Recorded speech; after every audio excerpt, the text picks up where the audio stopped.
오늘 우리 함께 은혜 나눌 말씀은 히브리서 9장입니다. 24절에서 28절 본문 읽도록 하겠습니다.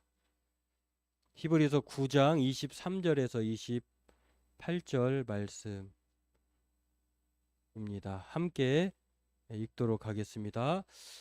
그러므로 하늘에 있는 것들의 모형은 이런 것들로서 정결하게 할 필요가 있었으나 하늘에 있는 그것들은 이런 것들보다 더 좋은 제물로 할지니라.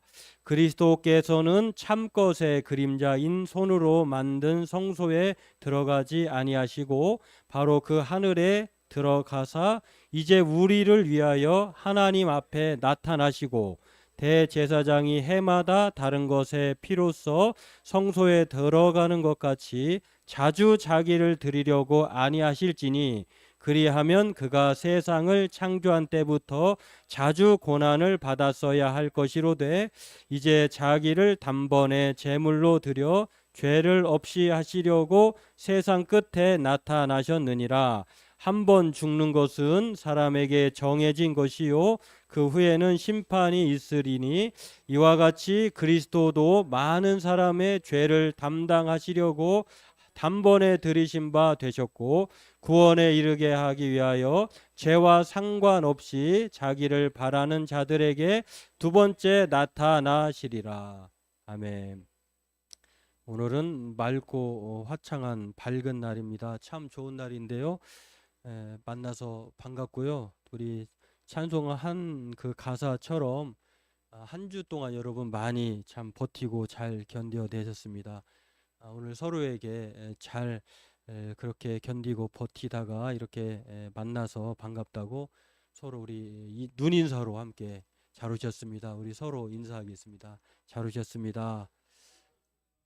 오늘도 주님의 은혜와 또 평안이 함께 하실 줄로 믿습니다. 저는 여러분이 행복하기를 바랍니다. 그리고 우리 모두가 행복하기를 바랍니다. 그래서 말씀을 준비할 때도 최선을 다해서 준비합니다. 그리고 심지어는 어떤 생각까지 가지고 있느냐면요. 우리 교회 성도가 50명이 넘지 않기를 바래요. 왜냐하면 50명이 넘어가면 식사 준비하기가 어려울 것 같아요. 어떻게 하면 여러분들에게 영육간에 맛있는 음식으로 또 하나님의 말씀으로 그렇게 준비해서 대접해 드리고자 하는 마음이 있습니다. 물론 그 이후에는 뭐 하나님이 알아서 하실 일이겠습니다만 여튼 함께 행복했으면 좋겠어요. 최근에 한 안양에 다니는 권사님과 대화를 하다가 남편이 시험 들어가지고 10년째 교회 안 나가고 있는 그런 상황을 전해 듣게 되었습니다. 두 부부가 안양에 그 처음에는 작은 교회를 섬겼대요. 두 부부가. 근데 이 교회를 건축을 해가지고 아마 상가가 딸린 뭐 그 집이 방이 딸린 그렇게 큰 규모로 건축을 했나 봐요. 성도들이 뭐 건축하면 아시겠습니다만 있는 한도에서 하지 않잖아요. 없는 걸 막 끌어모으고 성도들로 하여금 또 목사님도 그 스트레스 받아가면서 과도하게 대출해 가면서 이렇게 한 것이죠. 그런데 건축한 이후에 문제가 생겼어요. 어떤 문제가 생겼냐면 교회 안에 성도들이 어려운 가정이 있는데 그 목사님이 자기 친척들에게 그 건물의 공간을 세를 주었다는 거예요. 남편이 실족을 했어요. 아니 목사님이 어떻게 저럴 수 있느냐. 다행히도 아직 그 아내 되시는 권사님은 목사님도 사람이야. 목사님은 신이 아니야. 대리자야 하면서 남편과 좀 다른 생각, 다른 믿음을 가지고 있는 것이겠죠. 이런 상황에서 그 권사님은 견뎌냈다고 합니다. 그런데 물론 그 교회 이후에 나오게 되었죠. 남편은 그 후로 교회를 안 가게 되었고 아내는 그 교회에 나와서 또 다른 안양의 전혀 구가 다른 지금은 뭐 규모가 제법 큰 교회에 다니고 있다라고 얘기를 하시더라고요. 물론 이제 남편도 안타깝지만 나중에는 뭐 언젠가는 교회 갈 거야라고 말을 한다고 하는데 그 언젠가를 누가 기약을 하겠어요? 한국에서 알만한 분들은 알 수 있는 목사라고 불리는 어떤 분이 있습니다. 자기가 대선 후보자로 나서야 되는데 그렇게 못된 것도 있고 또 여러 가지로 집회에 동원해야 될 인력들이 부족한데 그 조직의 장을 맡고 있는 사람들이 열심을 안 냈다고 해가지고 교인들을 불러냈습니다. 그리고 그 사람들에게 머리를 박아 원산 폭격을 시켜서 그림 한번 있으면 볼까요? 그러면서 이분이 또 뭐라고 또 얘기하시냐면 저렇게 제가 이 초상권 때문에 고발당할까봐 제가 얼굴을 가렸는데요. 저렇게 원산 폭격을 시켰어요. 저 원산 폭격은 아는 사람하고 모르는 사람 모르는데 허리에 뒷짐을 지고 머리를 박게 하는 거예요. 그러면서 또 뭐라고 얘기하시냐면 그 머리 박는 자세를 보면은 현역인지 아닌지를 또 안다고 또 그런 말씀을 하시더라고요. 참 이게 어처구니 없는 일들이에요. 너희 때문에 나라가 망한다. 호통침에 얼차례를 시켰다고 하면 누가 저런 교회를 가고 싶을까? 그런데 버젓이 저런 교회에 가고 있어요. 이 교회 이름이 사랑이 제일이라고 하는 이름을 가진 교회예요. 제가 볼 때는 그 앞에 사랑 제일 교회의 앞에 가로가 쳐진 것 같아요. 돈 사랑 제일 교회, 권력 사랑 제일 교회, 자기 자식 사랑 제일 이거 같아요. 아무래도 이 가로에 그 이름들이 빠져 있는 것 같아요. 좀 모순적이에요. 무신론자들이 왜 교회를 기독교의 신을 안 믿는지, 무신론자들이 나는 그래서 기독교의 하나님을 안 믿어라고 하는 여러 가지 근거가 있는데, 이유가 있는데, 첫 번째로 그 중에 대표적인 거를 한두 가지 소개하자면 진짜 무신론자들 중에는 기독교인들보다도 더 뛰어난, 윤리적으로 또 인격적으로 뛰어난 사람들이 있다는 거예요. 그래서 교회 다닐 필요 없다는 거예요. 교회 다니는 사람이 더 악하고 더 비윤리적이고 비인격적이라고 하는 것입니다. 그래서 교회 안 나간다는 거예요. 기독교의 신을 안 믿는다. 나는 무신론자다. 무신론도 사실은 종교예요. 신이 없다고 하는 그런 신념에 사로잡혀서 그렇게 사는 것이죠. 근데 그것이 기독교 신앙의 기독교를 믿지 않을 근거가 될 수 있을까? 그렇지 않아요. 왜냐하면은 기독교인이든 비기독교인이든 비윤리적이고 비도덕적인 사람이 있거든요. 다만 차이가 있는 것은 그들이 내세우는 주장대로 우리의 선한 행위가 우리를 구원하지 않는다라고 하는 것을 아느냐 모르느냐의 차이뿐이에요. 저와 여러분들이 비기독교인들보다도 비윤리적이고 비도덕적일 수는 있어요. 그것 때문에 우리가 구원받는 것이 아니거든요. 또 하나는 종교기관의 부패를 보면서 타락한 목사님들, 종교기관들, 사학재단들을 보면서 아니 무슨 하나님을 믿는 사람들이 더 어떻게 더 악랄하냐, 더 돈을 밝히냐, 더 어떻게 그렇게 열매를 보면은 남을 알 수 있다고 하는데 어떻게 그렇게 할 수 있느냐라고 하면서 그 깊은 죄성을 보여주는 기독교는 믿고 싶지 않다라고 하면서 무신론을 주장을 합니다. 근데 종교인이든 비종교인이든 앞서 말한 대로 잔혹하고 비열한 것은 매 마찬가지예요. 그럴 수 있어요. 물론 제대로 하나님을 만나고 제대로 예수님을 따른다고 하면은 그런 죄성이 점점점 사라지겠죠. 무신론자들의 주장을 우리가 무조건 다 옳지 않다고만은 말할 수 없지만 그럼에도 그들이 말하는 것에 대해 우리는 귀를 기울여야 돼요. 이들이 왜 기독교 하나님을 싫어하는가? 그 싫어하는 이유를 통해서 우리는 무엇을 반성해야 하는가? 복음을 받아들이고 예수님을 제대로 알았더라고 하면 이런 일들은 생기지 않을 수 있을 수 있겠다는 생각을 갖게 되면서 오늘 이러한 모든 잘못된 일들은요, 모형과 그림자에 불과한 것인데 그것을 그냥 모형과 그림자를 실체로 진짜로 요즘에 대선 우리 집사님 기도하신 내용을 보면서 요즘에 그 대선 후보자들이 내세우는 키워드를 보면은요, 진짜라는 말을 좀 많이 쓰더라고요. 진짜 대한민국, 진짜 대통령, 자기가 진짜라고 하는, 우리는 진짜 모형과 그림자를 우리도 잘 구별해야 돼요. 이 세상에 있는, 오늘 본문을 보면은 그런 것들, 이 세상에 있는 것들은 하나님이 가르쳐진 것들의 다 모형이고 그림자인데 이걸 실체로 받아들이면 이런 어리석음의 실수에 빠질 수 있어요. 이렇게 잘못된 일들이 벌어지는 이유에 대해서 오늘 문제를 단호하게 대처할 수 있도록 오늘 해답을 주는 말씀이 오늘 본문입니다. 오늘 이것을 살펴보고 함께 은혜 나누길 원합니다. 오늘 본문은 이 모형과 그림자가 아닌 진짜이고 실체이신 새 언약의 예수님에 대해서 추가적인 설명을 해요. 그 예수님이야말로 하늘 성소에 들어가신 분이다. 다시 말해서 하늘 성소에 들어갔다고 하면 그분이 진짜다, 이런 뜻이에요. 그분은 땅의 제사장처럼 제사장들이 있는 레위 지파의 사람들은 대제사장만이 1년에 한 번 자신과 자기 백성의 죄를 먼저 성소에 들어가서, 지성소에 들어가서 그 자기의 죄와 허물로 죽어야 되는 것을 대신 동물이 죽어요. 그 피를 가지고 지성소에 들어가서 피를 뿌리면 그 뿌린 행위로 말미암아 죄가 없어지는 거예요. 그러니까 원래는 자기가 죽어야 돼. 죄 때문에 죽어야 되는데 누가 대신 죽었어요?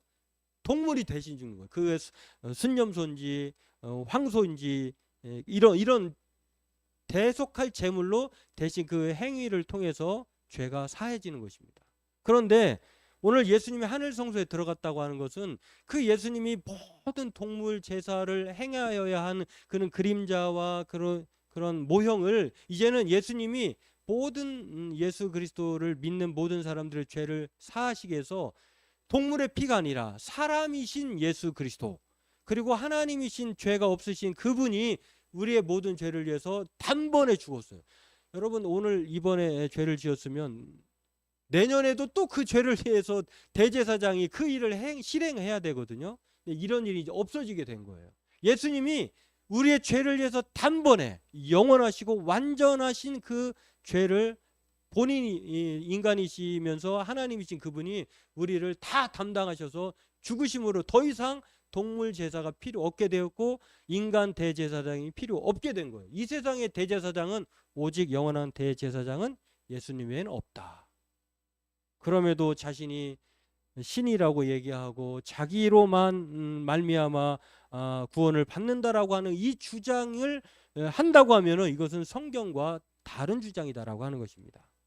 그래서 오늘 본문을 보면요, 24절, 26절 그리고 오늘 28절에 보면 나타나다라고 하는 말을 통해서 우리가 알 수 있어요. 예수님은 나타나신 분이에요. 우리의 죄를 없게 하기 위해서 나타나셨고 다시 오실 텐데, 두 번째 오시는 것은 이제는 재림주로 오시는데 그때도 나타나시는데 우리를 위하여서 나타나시는 거예요. 그러니까 오직 예수님은, 하늘 성소에 들어가신 예수님은 저와 여러분을 위해서 나타나신 분이다 라고 하는 것입니다. 첫 번째 나타난 것은 하나님 앞에 나타나셨고 또 26절에도 24절에도 이렇게 나타나셨는데요, 다 우리를 위한 나타나십니다 라고 하는 것입니다.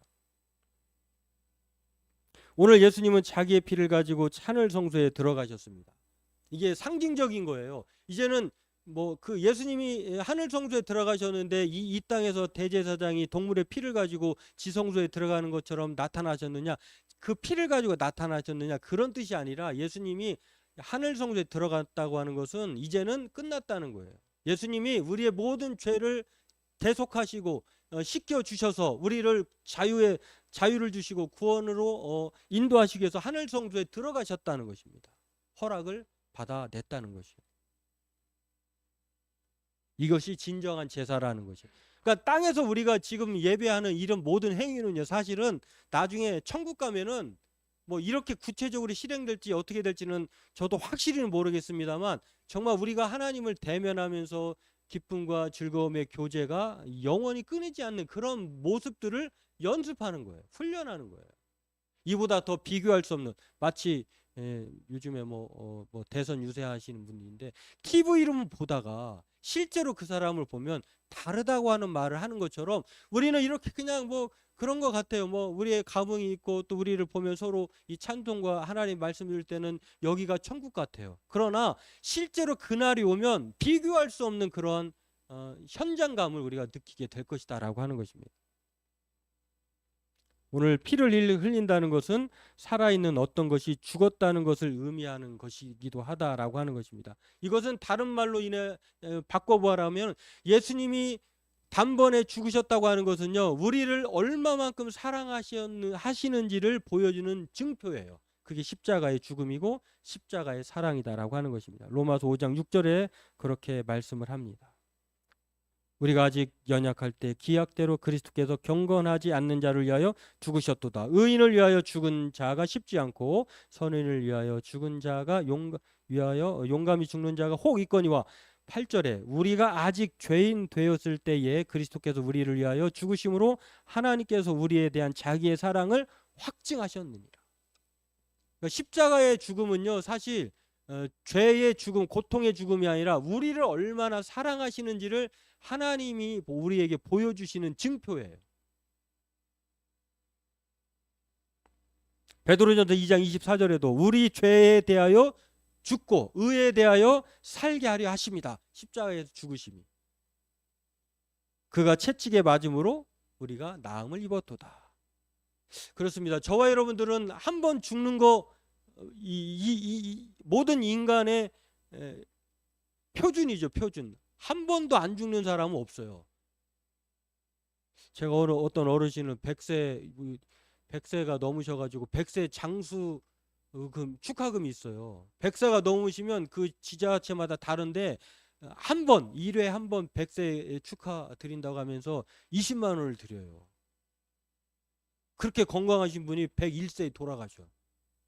누구나 그렇게 건강했던 분도 돌아가실 수밖에 없어요. 근데 문제는 돌아가셨는데 죽으면 성경은 뭐라고 합니까? 한 번 죽는 것은 정한 이치, 물론 불변의 법칙이에요. 그러나 정한 것이요 그 죽은 이후에는 뭐가 있다고요? 심판이 있다고 하는데 놀라지 마십시오. 우리는 심판이라고 하는 표현을 우리는 바꿔서 말해야 돼요. 믿지 않는 사람들은 심판, 이 지옥으로 떨어지는 그 심판에 대해서 그렇게 심판대에 서지만 저와 여러분들은 심판대가 아니라 시상대에 선다는 것입니다. 야, 얼마나 예수 믿느라 좁은 문 다니느라 고생했네. 철로역정에 한번 그림 한번 띄워줘 볼까요? 이 철로역정을 보면은요, 우리 천국 가는 순례자의 길을 이 모형으로 만들어 놨는데 이거 대략 이곳저곳 그 장애물들을 세 보니까 11가지가 있어요. 여기에는 멸망의 도시, 절망의 드, 율법의 언덕, 십자가의 언덕, 사망의 골짜기, 겸손의 계곡, 의심의 성, 허영의 시장, 지난주에 살펴본 대로 실수의 벼랑, 마법에 걸린 땅, 사망의 강. 이 건너야 결국에는 천국에 이르게 된다라고 하는 것입니다. 그런데 우리는 이런 모든 과정을 겪고 난 이후에 겨우 도달했는데 여러분 그게 바로 심판이라고 하면 얼마나 불행할까요?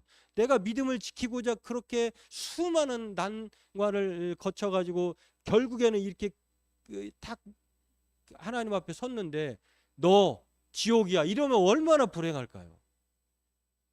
우리에게는 해당이 없는 거예요. 저와 여러분들에게는 우리는 예수 그리스도 우리가 육신으로 한 번 태어나고 예수님을 믿으며 거듭나서 2번 태어나지만 한 번 죽는 육신의 죽음만 있지 두 번째 영원한 심판의 죽음은 없는 것이다 라고 하는 것입니다. 그게 바로 하늘 성소에 들어간 예수님 때문에 비롯된 것이다 라고 하는 것입니다. 철로역정 이야기를 했으니 철로역정에 대한 이야기를 제가 한번 더 이 본문과 관계된 얘기를 해보겠습니다. 허영의 시장을 지나고요. 크리찬과 신실이 거기에서 이제 같이 있다가 나오는데요. 신실이 거기서 순교를 합니다. 신실이라고 하는 친구가. 근데 하나님은 이 순례자를 홀로 두지 않아요. 그래서 조금 가다가 어떤 친구를 다시 만나게 해주냐면 소망이라고 하는 친구를 순례자에게 동행하게 합니다. 근데 이 순례자는 어떻게 따르게 됐냐면 허영의 시장에서 이 사람들이 진리를 우리에게 주십시오. 진리를 원합니다라고 하는 그 소리를 듣고 세상 관심, 옷이나 뭐 말에나 그 가치관이 다른 이것에 대해서 이 사람이 소망이 거기서 감동을 받게 돼요. 그래서 따라가게 되는 것인데요. 이 소망은 끝까지 천국 여정에 같이 동행하는 사람입니다. 근데 이 두 사람이 크리스찬과 소망이 이제 천국 길을 이렇게 가다가 앞서가는 사람을 봤는데 딱 봐도 누구냐면 사심이라고 하는 이름도 참 잘 붙였어요. 사심을 가지고 신앙생활하는 사람, 사심을 가지고 천국 가기를 원하는 사람이 있는데 이 사람의 고향이 어디냐면요, 감언 마을이에요. 감언 마을. 참 이름도 참 잘 붙였어요. 그러면서 사심에게 당신도 천국 가는 길이냐라고 순례자가 묻습니다. 감언마을은 어떤 곳입니까? 라고 이렇게 물어보니까 감언마을이라는 곳은요 부자 동네입니다. 내가 감언마을 출신이에요. 부자 동네고요. 내 친척은 유명한 어르신들 얘기해 볼까요? 들으면 알만한 분이에요. 라고 하면서 거기 누가 살고 있냐면 배신. 기회주의자, 그리고 나 감원, 은근슬쩍 양다리, 무관심, 그리고 일구이연 목사님도 있어요. 우리 외삼촌이에요. 이런 말을 했어요. 이 감원마을 출신의 사람들이 누가 살고 있는, 사심을 가지고 신앙생활하는 사람들의 그 주변 사람들이 누구인지를 아주 비유적으로 보여줘. 이런 사심이 크리스천과 소망과 동행을 하려고 하자 크리스천이 물어봅니다. 그 지금 화면에 띄어 있는 이야기예요. 지나서군요. 우리와 동행한다면 수많은 역경을 헤쳐나가야 하는데 당신은 칭송만 받기 원하지 않습니까? 그리고 참 믿음은 비단 옷을 입을 때나 누더기를 입을 때나 환영을 받을 때나 핍박을 받을 때나 변치 않아야 합니다라고 크리스찬이 사심에게 충고했어요. 당신 정말 순례의 길 가고 싶어? 또 당신 사심이라고 하는데 못 갈 것 같은데 라고 그렇게 하자 사심이 이런 크리스찬의 말에 이렇게 대답을 합니다. 당신은 왜 남의 신앙에 이래라 저래라 합니까? 나 사심이요, 사심. 내 신앙도 내 자유도 구속하지 마십시오. 그냥 가던 길이나 계속하면 안 되겠습니까? 이 말을 들은 크리스찬은 안 됩니다라고 단호하게 말합니다. 제 말에 동의하지 않으면 우리는 더 이상 동행할 수 없습니다 하고 여기서 헤어져요. 사심을 가지고 신앙생활하는 사람은 언젠가는 갈라지게 되어 있다라고 하는 것입니다. 오늘 소망과 사심이 다른 점이 있습니다. 어떤 것이냐면 소망은 자신을 위해서 단번에 죽으심을 믿는 하늘 성소에 들어가신 예수님께 소망을 두고 따르고 있다고 하면, 사심은 그렇지 않고 땅에 소망을 두고 살아가고 있다는 것입니다. 로마서 8장 14절, 갈라디아 1장 10절에도 우리가 잘 아는 말씀인데요. 예수 믿는 데는 고난이 따를 수밖에 없어요. 그러나 그 고난 때문에 그 영광을 포기하시렵니까? 그렇지 않는 것이죠. 지금 우리의 고생이 자녀들에게 행복이 주어진다고 하면 우리 부모는 기꺼이 고생할 마음이 있어요. 그런 거와 동일한 거예요. 사도 바울은 자신이 사람을 기쁘시게 하는 것이 아니라 하나님을 기쁘시게 하는 것이다 라고 하면서 진정한 사도가 하나님을 기쁘시게 하는 것이라고 그렇게 말하는 것을 볼 수가 있습니다. 천국 가는 순례자들은 우리가 끝까지 천국을 향하여 달려갈 이유가 바로 단번에 죽으신 예수님께 있기 때문이다라고 우리에게 가르쳐주고 있다는 것입니다. 라디오에 20초짜리 광고가 있습니다. 그 광고의 멘트가 참 재밌어요. 여성 주권 시대를 말하는 것 같기도 하고 실제 그렇기도 해요. 제가 여러분에게 광고를 소개해 드리겠습니다. 예작 셔츠 스쿨 김창옥입니다. 자신에게 맞는 셔츠를 찾는 것이 남자의 멋을 결정합니다. 얼굴이 둥근 편이면 각이 좁은 컬러로, 긴 얼굴이면 넓은 것으로. 얼굴이 둥근지 긴지는 아내가 결정하는 거예요. 당신의 선택은 아내, 아내의 선택은 예작. 이게 예작 셔츠라고 하는 옷의 광고예요. 김창옥이라고 하는 사람은 소통의 달인으로 알려진 크리스찬이면서 아주 대단한 강연가입니다. 자기 개발자이기도 해요. 이분이 이런 멘트를 써준 것도 있지만 자신이 아이디어를 낸 것도 있고 실제로 자신이 옷을 입고 광고를 했어요. 광고 모델이 되었어요. 이게 맞아 떨어져 가지고 이 회사가 매출이 3월부터 이 광고를 냈는데 70%가 판매율을 보였다고 해요. 증가분. 이분의 이미지하고 이분이 그 멘트하고 이 소통하는 것들이 고객과 이게 여러 가지로 맞아 떨어져서 이러한 효과를 냈다는 것입니다. 만약에 여러분도 아시겠습니다만 광고주가, 광고의 주인공이 불미스러운 일이 있다고 하면 그 광고를 내려버리잖아요. 주인공을 바꾸든지. 신학대학에서 조직신학 교수로 가르치다가 목회를 하시고 최근에 은퇴하신 목사님이 자기 제자 이야기를 하셨어요. 신학교 교수로 사역할 때 제자들에게 늘 기도하는 것을 주장했다고 합니다. 이분이 조직신학 교수인데요. 한 제자가 그래서 어느 날 교수님에게 졸업을 앞뒀는데 자기 앞길이 열리지 않아요. 제가 주영이 보면서 그런 생각도 들긴 하는데, 요즘에 잘 나가는 크리에이터 이상민이라고 하는 사람이 있어요. 막 대통령 흉내도 잘 내고 그다음에 유명 인사의 그 흉내도 잘 내는 사람. 이 사람이 놀랍게도 신학대학 출신이에요. 아세아 연합신학대학 기독교 상담학 기독교 교육학과인가? 근데 이 사람도 고등학교 때까지는요 어떤 상황이었냐면 상당히 내성적이었어요. 친구들이 왕따시키고 그러다가 선생님을 흉내를 내기 시작해서 이러면서 이제 우리는 알지 못했지만 하나님이 그에 대한 그림을 그리고 계셨던 거예요. 지금은요 보수나 진보나 서로 데려가려고 하는 사람이에요.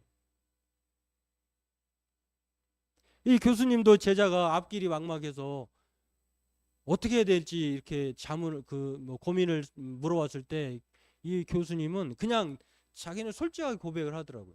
그냥 의뢰. 그리고 또 어쩔 수 없는 그런 우리가 할 수 있는 그건 대답이 최선의 그거밖에 또 없어요. 상투적이기도 하지만 또 그 상투적인 의미에서 진심이기도 해요. 기도해봐. 그 말을 하시더라고 합니다. 그래서 그냥 고지곳대로 그 제자와 제자 부부는 고지곳대로 목사님이 교수님이 기도하라고 했으니 기도했다는 거예요. 그랬더니 유학길이 열려서 유학을 갔다 왔다고 해요. 근데 유학을 마치고 돌아올 쯤에 사역을 해야 되잖아요. 교수님께 다시 전화해서 공부를 마치고 국내에 들어오려고 하는데 어떻게 하죠? 기도해봐. 이 말밖에 할 수 있는 게 없었더라는 거예요. 그래서 실제로 정말 그냥 그대로 이 제자 부부가 기도했다는 거예요. 그랬더니 지금은 교수 사역을 하고 교회에 담임이기도 해요. 다 기도하라는 가르침 덕분이라고 고마움을 표했다고 하는 것입니다. 말은 했는데 그것을 실천하느냐 안 하느냐는 그 사람의 몫이에요. 오늘 예수님은 우리의 실체이십니다. 우리가 하늘에 소망을 두고 하늘의 그 하늘 성소에 들어가신 예수님께 단번에 우리를 위하여 죽으신 그 사랑을 믿고 끝까지 소망을 두고 그렇게 살아가느냐 안 하느냐는 우리의 선택에 달려 있다라고 하는 것입니다. 오늘 그 성소에 들어가신 우리를 사랑하셔서 단번에 자기 피를 주신 분이 예수님이라고 하는 이 소망을 끝까지 붙잡고 가는 사람은 결국에는 계시록 19장 9절에 어린 양의 혼인잔치에 청함을 받은 자는 복이 있도다라고 하는 말을 들을 것입니다. 우리는 심판대가 아니라 시상대에 설 것이에요. 이 소망을 가지고 한 주 그리고 우리 인생 남은 기간 동안 끝까지 우여곡절 있지만 사심이 아니라 우리가 예수님의 마음을 가지고 그렇게 살아가는 저와 여러분 되길 주의 이름으로 축원합니다. 기도하겠습니다. 하나님